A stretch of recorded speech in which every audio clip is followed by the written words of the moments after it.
Hello student, good morning. आज अपन पढ़ेंगे, अपन ने 2 लेसन पढ़ लिए। तीसरा लेसन है आज हमारी बदलती पृथ्वी। हमारी बदलती पृथ्वी कि पृथ्वी पर विभिन्न प्रकार की जो ये आकृतियाँ बनी हैं, ये किस प्रकार से बनी हैं, विभिन्न प्रकार की जो क्रियाएं होती हैं वो किस प्रकार से होती हैं। देखो, इसमें स्थलमंडल अनेक प्लेटों में विभाजित है। मैंने तुम्हें पिछले लेसनों में भी बताया था कि अपनी जो पृथ्वी है वो अनेक प्लेटों से मिलकर बनी हुई है।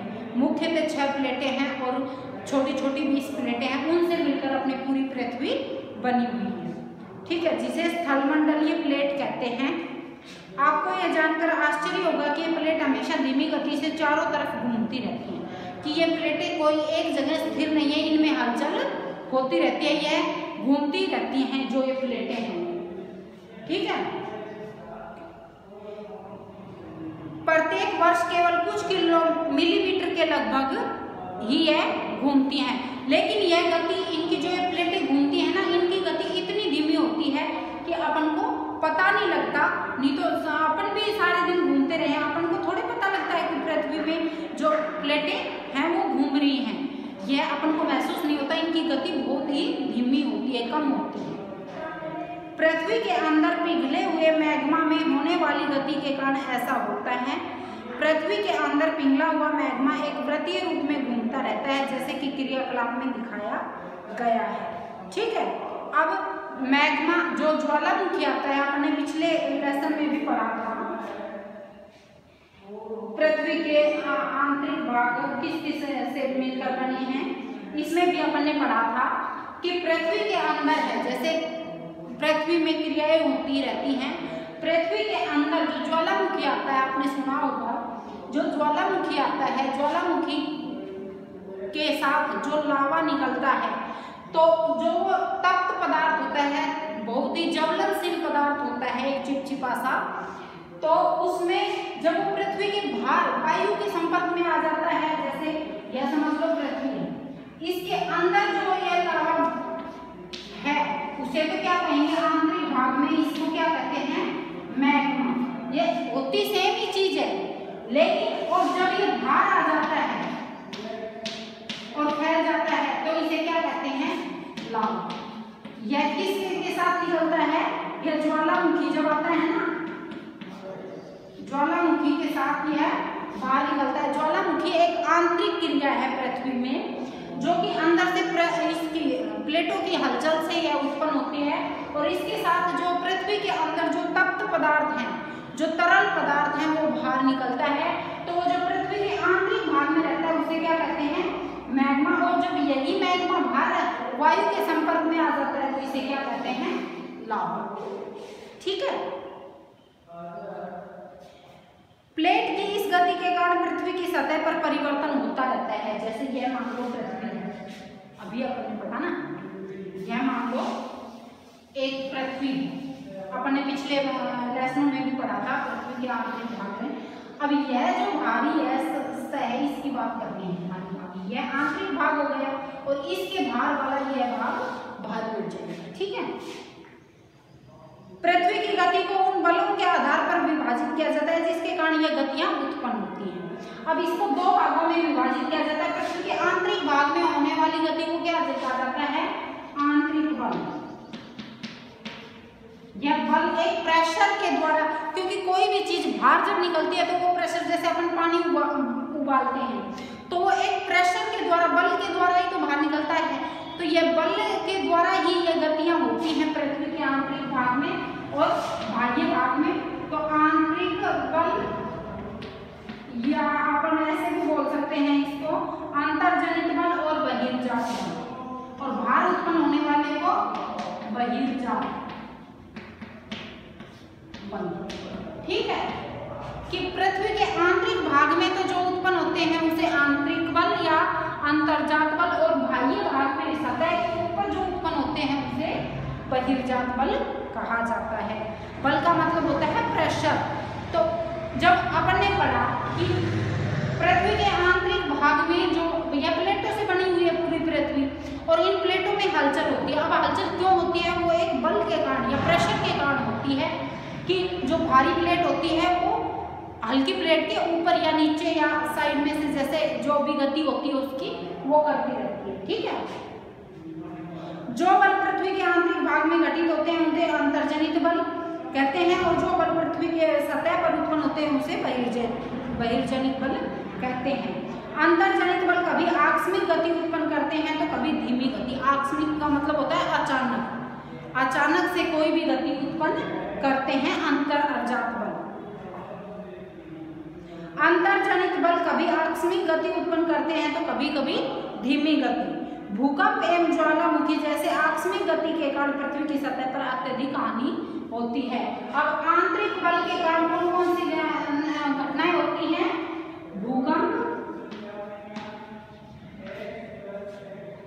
भूकंप व ज्वालामुखी, यह आंतरिक भाग की गति के कारण भी उत्पन्न होते हैं।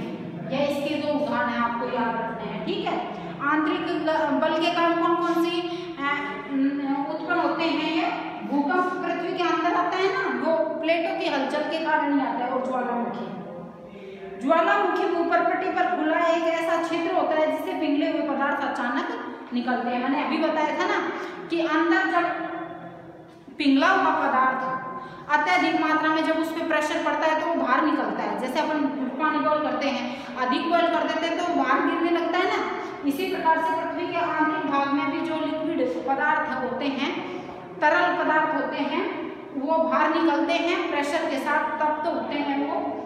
तो आंतरिक भाग में तो उसे क्या कहा जाता है? मैग्मा। और बाहर जब वो वायु के संपर्क में आ जाता है तो उस पदार्थ को क्या कहा जाता है? लावा।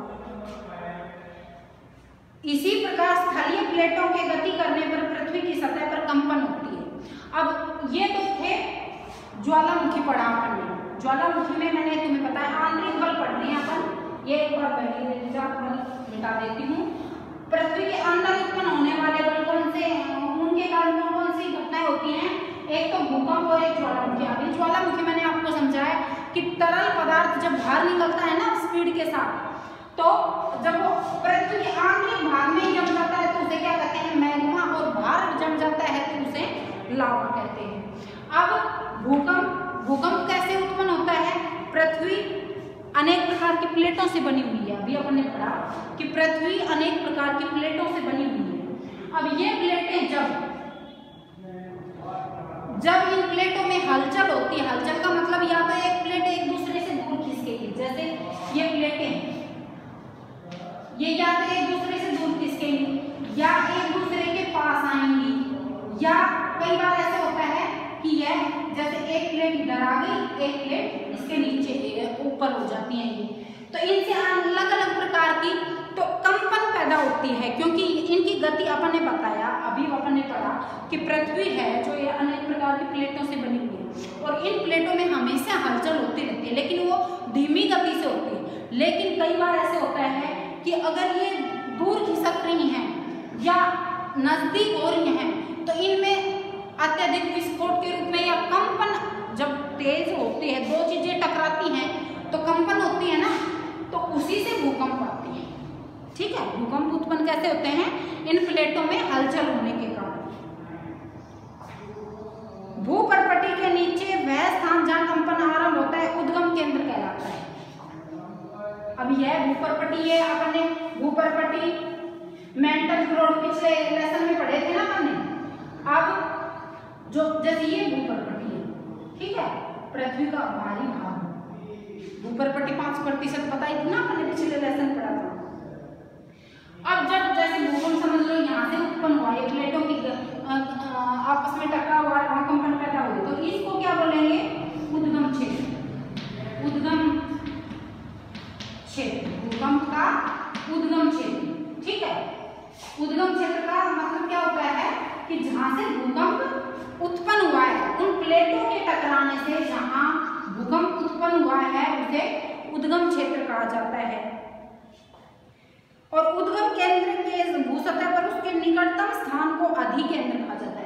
अब जैसे ये भूकंप है, ये पृथ्वी के आंतरिक भाग में उत्पन्न हुआ, लेकिन कंपन तो अपन को पृथ्वी की सतह पर कहाँ दिखाई देगी? कहाँ महसूस होगी? यहाँ।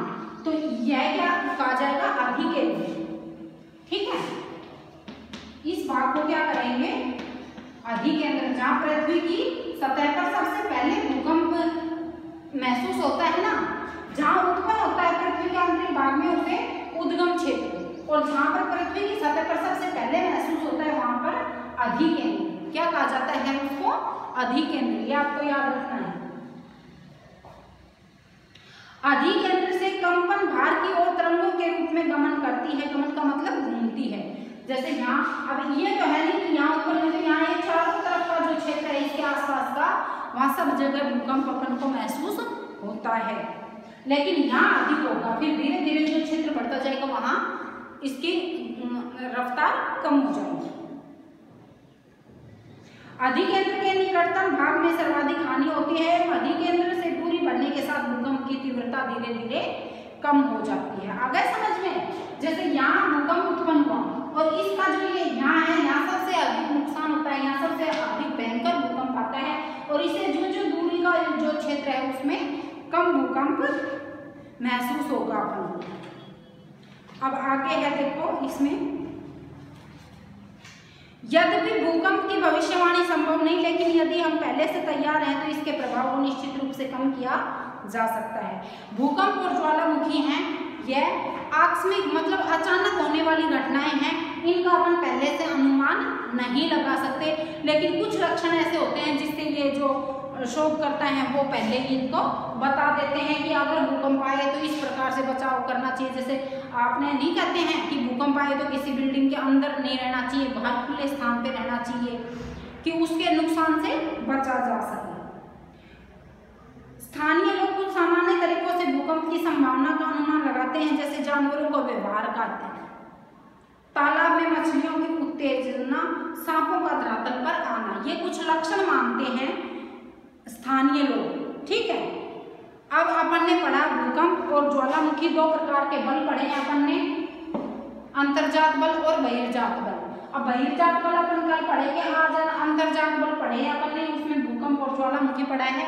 ज्वालामुखी में पृथ्वी के अंदर जो तप्त पदार्थ होता है, जो तरल पदार्थ होता है, जब वो बाहर निकल जाता है तो लावा कहलाता है, आंतरिक भाग में जम जाता है तो वो मैग्मा कहलाता है। इसी प्रकार से भूकंप किस प्रकार से आते हैं? पृथ्वी पर जो ये प्लेटें हैं वो आपस में टकराती हैं या उनमें जो हलचल होती है, इससे वो भूकंप उत्पन्न होता है।